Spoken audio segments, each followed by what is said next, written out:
Hello guys, કેમ છો બધા? મજામાં? જય માતાજી બધાને. તો આજે હું વહેલા ઉઠી ગયો છું અને હું અને પૂજા જઈ રહ્યા છીએ અત્યારે ગાર્ડનમાં. તો અમે લોકો નીકળી ગયા છીએ ગાર્ડનમાં જવા માટે. અમે લોકો પહોંચી ગયા છીએ ગાર્ડનમાં.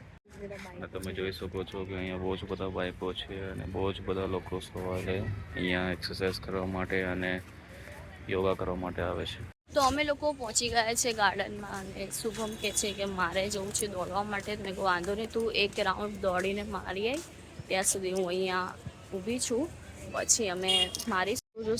સવારમાં અત્યારે 7:15 વાગ્યા છે તો બી ઘણા બધા લોકો આવે છે અને ઘણા લોકો ધ્યાન ને બધું બી કરી રહ્યા છે,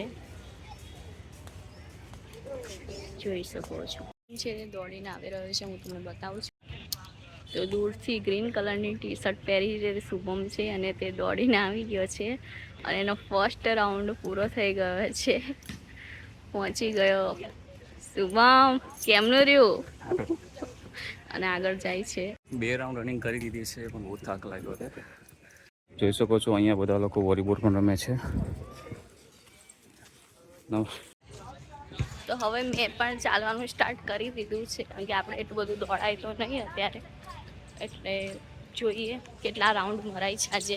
બધા લોકો હિંચકા ખાવા માટે આવે છે અને ઘણા લોકો ત્યાં એક્સરસાઇઝ કરવા માટેનું પણ છે. બધા લોકો સાયકલિંગ અને એક્સરસાઇઝ પણ બધા લોકો કરી રહ્યા છે, જોઈ શકો છો. શુભમ છે તે એક્સરસાઇઝ કરી રહ્યો છે અને શુભમના 5 રાઉન્ડ પૂરા થઈ ગયા છે અને મારો આ 3જો રાઉન્ડ છે.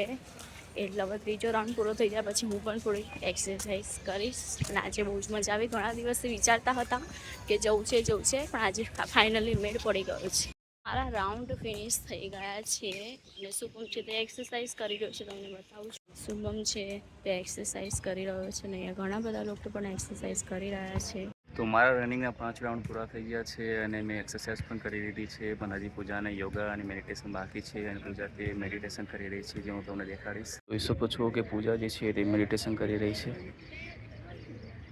અને મેડિટેશન કરતા જોઈને શુભમ પણ કરી રહ્યો છે, તમે લોકો જોઈ શકો છો. મેડિટેશન કરી રહ્યો છે તો ફૂલ ધ્યાનમાં છે શુભમ, આંખ બંધ છે એની. અમે લોકો ઘણા ટાઈમથી વિચારતા હતા કે સવારે ઉઠીને જવું છે, પણ ટાઈમ નહોતો મળતો અને આળસ બહુ આવતી હતી. પણ આજે ફાઇનલી અમે મન મક્કમ કરીને આવ્યા છીએ. ટ્રાય છે કે આવીશું રોજ, પણ પછી જેવો સમય, કેમ કે વિચારે છે થતું નથી ક્યારે પણ, એટલે જોઈએ હવે આવી શકીએ છીએ કે નહીં, રોજ એક્સરસાઇઝ કરી શકીએ છીએ કે નહીં. અમે લોકો ઘરે જતા હતા ત્યારે પૂજાને અચાનક દેખાઈ ગયો અને કે મારે આ કરવું જ છે. તો જોઈ શકો છો કે પૂજા ફરીથી એક્સરસાઇઝ ચાલુ કરી દીધી છે. અમારા લોકોની એક્સરસાઇઝ પૂરી થઈ ગઈ છે અને બહુ જ પરસેવો થઈ ગયો છે, જોઈ શકો છો. અને હજુ ઘણા બધા લોકોએ બોલ બેટ ને બધું રમી રહ્યા છે અને ઘણા બધા જ લોકો બોલ બેટ ને બધું રમી રહ્યા છે. તો ગાર્ડનમાં ઘણી બધી એક્ટિવિટી થાય છે અને બહુ મજા આવે છે. શુભમ એનું બાઇક કાઢી દીધું, શુભમ તેનું બાઇક કાઢી રહ્યો છે. અમે લોકો આવી ગયા છીએ પાછા ફ્લેટમાં અને અત્યારે અમે લોકો છીએ લેફ્ટમાં અને અપર જઈ રહ્યા છીએ. તો હું જલ્દીથી ફ્રેશ થઈ ગયો છું અને તૈયાર પણ થઈ ગયો છું ઓફિસ જવા માટે, અને હું હવે જઈ રહ્યો છું ઓફિસ.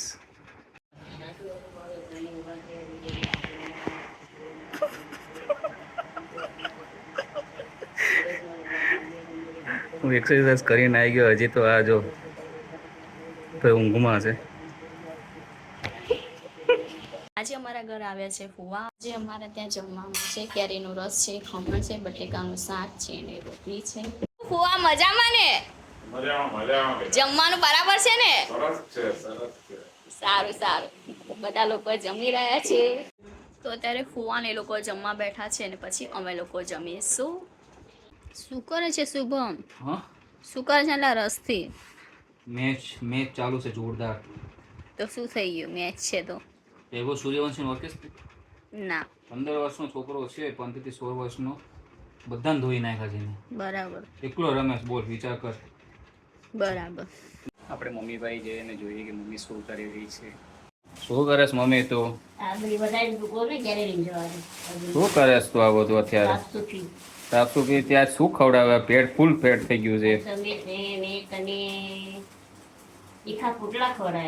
ફૂલ પેટ કરી નાખ્યું છે આજે. સરસ હતું, બહુ સરસ હતું. આ શું છે? આ બધા ડબલા છે? કામના છે? ઓકે. શું કરો પપ્પા? ટીવી કેમ બંધ છે આજે? પહેલી વાર આરામ છે ટીવી ને. શું ચાલુ છે તારે? શું ચાલે તમારે? મહાભારત કર્યું છે? મહાભારત ચાલુ કર્યું તમે? સરસ સરસ. બધું પતી ગયું? આખું કુલે તમારી બાજુ છે આજે? જલસા છે. મમ્મી ડબ્બો તોડવાનો છે? પતે તારું પછી કહેજો હો મને. ત્યાં સુધી હું થોડુંક કામ કરી લઉં. તૂટી ગયો? કામ કરશું. આટલામાં ગરમી લાગી ગઈ ખાલી એક ડબ્બો તોડવા. ખબર ને હેરાનગતિ થઈ ગઈ. તો એસીમાં રહીએ છીએ. બસ ઘણા દિવસથી વિચારતો હતો કે સાંજે જઈને તેલનો ડબ્બો લેવા જવાનો છે અને તેલનો ડબ્બો લાવી દીધો છે અને મેં તોડી પણ દીધો છે અને મમ્મીને ત્યારે કાઢી પણ દીધો છે. આજે ગરમીનું જે પ્રમાણ છે ખરેખર બહુ જ વધારે પ્રમાણે છે અને જે હું રૂમમાં આવ્યો અને જોઉં છું તો બેડ ઉપર કુરકુરે, સિંગ ભજીયા અને આ શું છે? ઓહ, ડેરી સિલ્ક. વાવ. તો જોઈ શકો છો બધું બેડ ઉપર અત્યારે પડેલું છે. આ બધી જ વસ્તુ પૂજા સિવાય બીજા કોઈની ના હોય. પૂજા છે અને બધું જ બેડ ઉપર રાખે છે. તો બધી જ વસ્તુ જે છે તે પૂજા બેડ ઉપર જ રાખે છે કેમ કે તેને સૂતા સૂતા ઊભું થવું ના પડે. આ બધા એની સ્ટ્રેટેજી છે કે બધું જ બેડ ઉપર હોય તો કેવું ઊભું ના થવું પડે. તો તમે જોઈ શકો છો. તો હવે આજનો જે વ્લોગ છે અહીંયા જ પૂરો થાય છે અને અમારી ચેનલને લાઇક, શેર અને સબસ્ક્રાઈબ કરવાનું ભૂલતા નહીં. જો તમે અમારી ચેનલ પર ફર્સ્ટ ટાઈમ છો તો બેલ આઇકોનને પ્રેસ કરવાનું બિલકુલ ના ભૂલતા. તો બધાને જય માતાજી, જય બાબા.